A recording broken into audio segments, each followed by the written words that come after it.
Right then, guys, another quick video today, just covering only one or two topics. Firstly, the progress report on refining my cycle in terms of going from 2 mil every Sunday to 1 mil every 4 days. Noticed a bit of an increase in just how you generally feel. Haven't noticed much performance-wise. Just feel like I'm very not having any of that dip or lull just before the next jab. Also, that my skin issue is starting to decrease and decline slowly. It is slowly, but I have noticed some marked improvement. So obviously, that's some good news. Second thing I want to touch upon is that I've just transferred over to my pharmaceutical grade testosterone. I was on Baltic, and it just went on to the pharma grade as it was available to me. Second jab into the pharmaceutical grade. First thing I noticed straight away that the solution is going in a lot smoother. There's no kind of sticking point with that. Wasn't until about yesterday, just I could really feel a noticeable difference, not just performance-wise in the gym, but just like my mood was re-elevated, sex drive was renewed and increased again on top of what it was. So obviously, it's a step in the right direction, and I'm a complete and utter believer in pharmaceutical grade now. I wouldn't even remotely think of touching anything that's UGL based.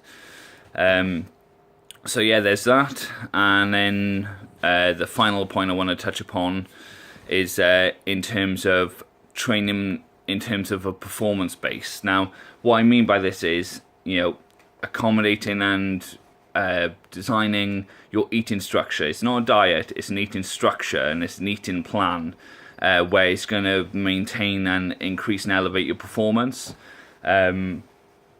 It's the functional cornerstone to this whole process. You got to remember when you training. I don't mean working out. I don't mean getting a light sweat on. I mean training.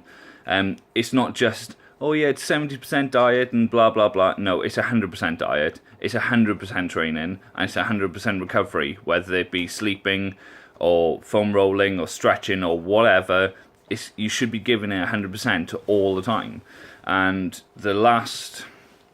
on the Friday, Saturday, and Sunday, due to the fact I'm on annual leave, I thought I'd give myself a little holiday away from my own life and not eat to the same frequency as I normally do.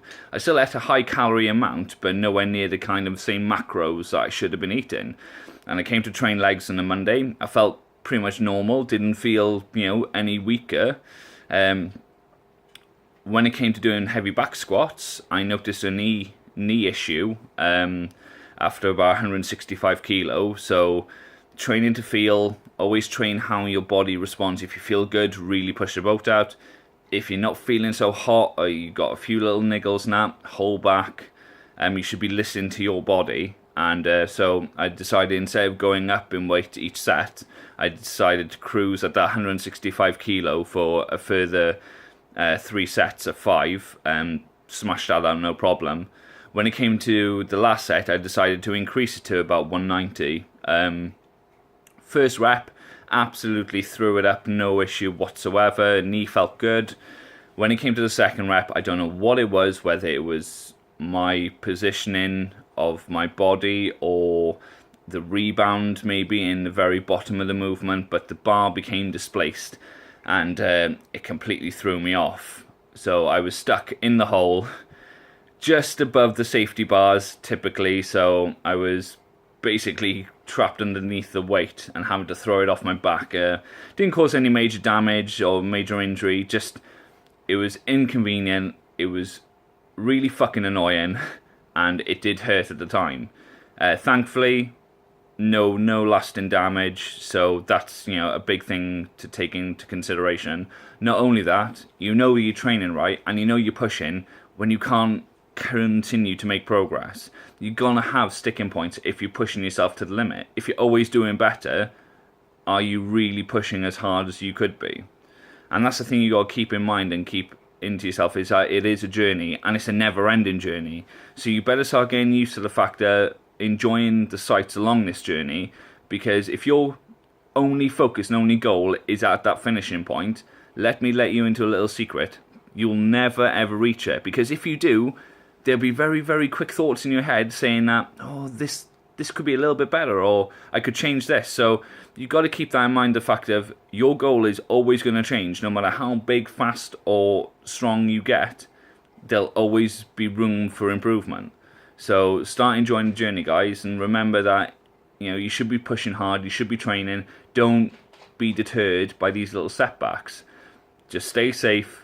Keep it in your mind that you should be really listening to those messages your body is telling you, and then react to those messages accordingly.